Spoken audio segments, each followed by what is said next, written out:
Sudah hampir 1 tahun sejak penyidik KPK Novel Baswedan hadir di Mata Najwa menagih janji negara menuntaskan kasus teror air keras yang dialaminya. Kasus yang tak juga ada ujungnya setelah baru-baru ini para terdakwa penyiraman hanya dituntut ringan 1 tahun penjara. Malam ini Mata Najwa sengaja hadirkan Novel Baswedan untuk membahas babak baru kasus penyiraman air keras. Selamat malam Bang Novel. Selamat malam. Terima kasih sudah hadir di Mata Najwa Bang. Ya, sama-sama. 1 tahun tuntutan jaksa. Saya ingin tahu reaksi pertama ketika mendengar itu. Tentunya kaget ya. Saya kaget kenapa kok sedemikian keterlaluan. Walaupun demikian, memang sejak awal pada proses penuntutan ini berjalan, saya sudah tidak terlalu menaruh harapan karena proses-proses sebelumnya banyak kejanggalan. Dan ini tidak wajar. Kejanggalannya kejanggalan yang keterlaluan. Seperti diantaranya adalah saksi kunci yang harusnya perlu untuk didengar keterangannya tidak dihadirkan. Bahkan memang alasannya jaksa adalah tidak masuk berkas perkara, walaupun seharusnya bisa untuk dipanggil tanpa masuk berkas perkara. Begitu juga ketika di persidangan saya melihat bukti-bukti ada beberapa yang tidak ada, bahkan ada yang berubah. Ketika faktanya kemudian seperti sengaja untuk dibiaskan, bagaimana saya bisa mendapatkan suatu keyakinan proses itu akan ada harapan. Jadi sejak awal, bukan hanya tuntutannya, sejak awal Anda melihat ini prosesnya memang banyak keanehan atau bahkan sekedar formalitas begitu? Benar, saya mengikuti sejak pertama kali proses penyidikan, ditetapkan 2 tersangka yang saat ini sekarang terdakwa.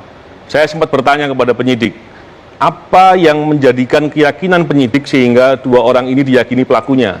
Kaitan dengan bukti seperti apa? Tidak ada yang bisa menjelaskan. Begitu proses penuntutan berjalan, saya juga bertanya hal yang sama kepada jaksa. Dan mereka sama tidak bisa jelaskan.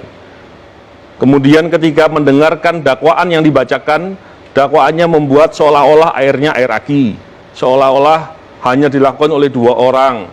Seolah-olah luka yang kepada saya adalah luka yang bukan luka serius. Dari hal begitu saya melihat, loh kok sudah seperti itu kesimpulannya yang dibuat. Begitu juga saya masih berpikir, oke, saya harus berpikir positif terlebih dahulu. Ketika saya hadir di sidang, saya membawa bukti-bukti sendiri untuk meyakinkan hakim, jaksa agar memahami bahwa tidak seperti itu halnya. Saya memberikan keterangan 4 jam di sana. Dan saya berikan keterangan dengan seluas-luasnya, semua pun saya jawab. Bahkan jaksa juga bertanya begini ke saya di persidangan.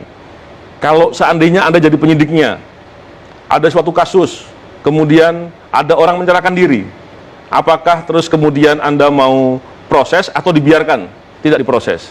Saya katakan penyidik harus berjalan dengan objektif berdasarkan bukti.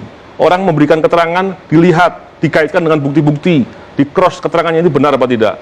Karena kalau orang datang harusnya ada 2 kemungkinan yang dipikirkan oleh penyidik.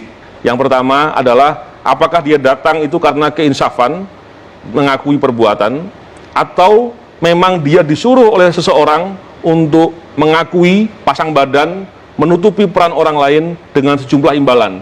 Kan 2 hal itu bisa harus dipikirkan kritis. Dan dalam kasus ini Anda melihat kemungkinannya yang kedua tadi, ini terdakwa joki. Seharusnya saya harus berpikir positif ya. Tapi melihat bukti-bukti semakin tidak jelas, semakin prosesnya kemudian biasnya terlalu jauh, apalagi jaksa menuntut 1 tahun.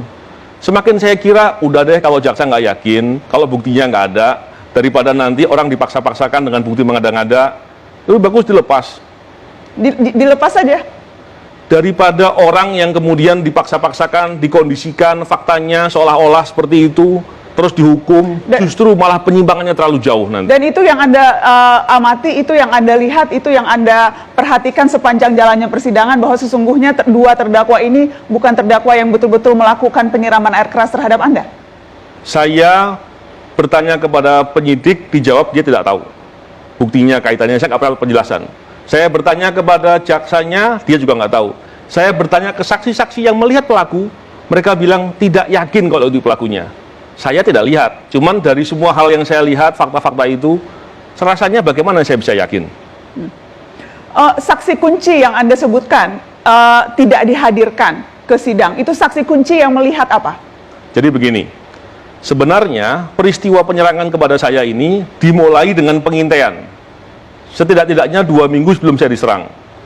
Orang yang mengintai dari seberang rumah saya itu diamati oleh beberapa saksi, bahkan berinteraksi berbicara, bahkan difoto wajahnya dan kendaraannya, salah satunya milik oknum anggota Polri.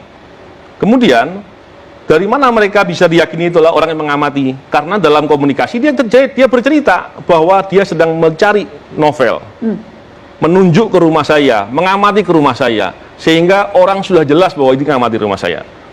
Itu saksi-saksi yang terkait dengan itu ada beberapa. Saksi lain lagi adalah saksi yang melihat pelaku H-2. Jadi pelaku eksekutor ini bukan hari H itu saja datang, H-2 sudah datang melakukan pengintaian di waktu subuh. Setelah melakukan pengintaian selesai, dia sempat membeli kopi dan berkomunikasi dengan jarak dekat dengan orang yang jualan kopi. Saksi itu tidak diperiksa.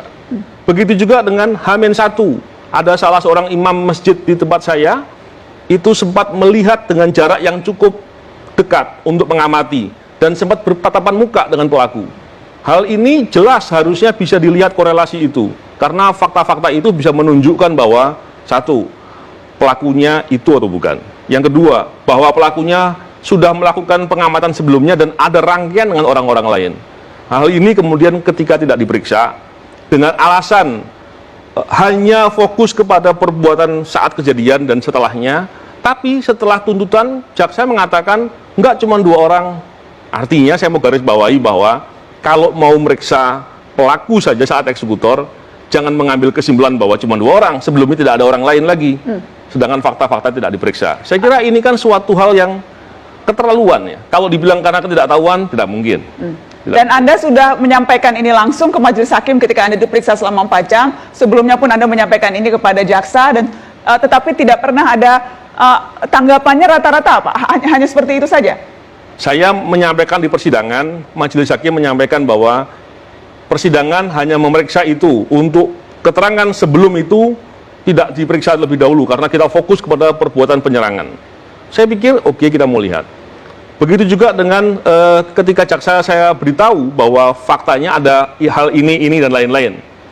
Dikatakan itu tidak masuk dalam berkas perkara. Walaupun saya terkejut, masa fakta sepenting itu tidak masuk berkas perkara yang dibuat oleh penyidik dari Polri. Tapi seharusnya ketika tahu bahwa ada cerita-cerita demikian, harusnya bisa dipanggil tanpa harus masuk berkas perkara. Itu bisa, tapi jaksa tidak lakukan.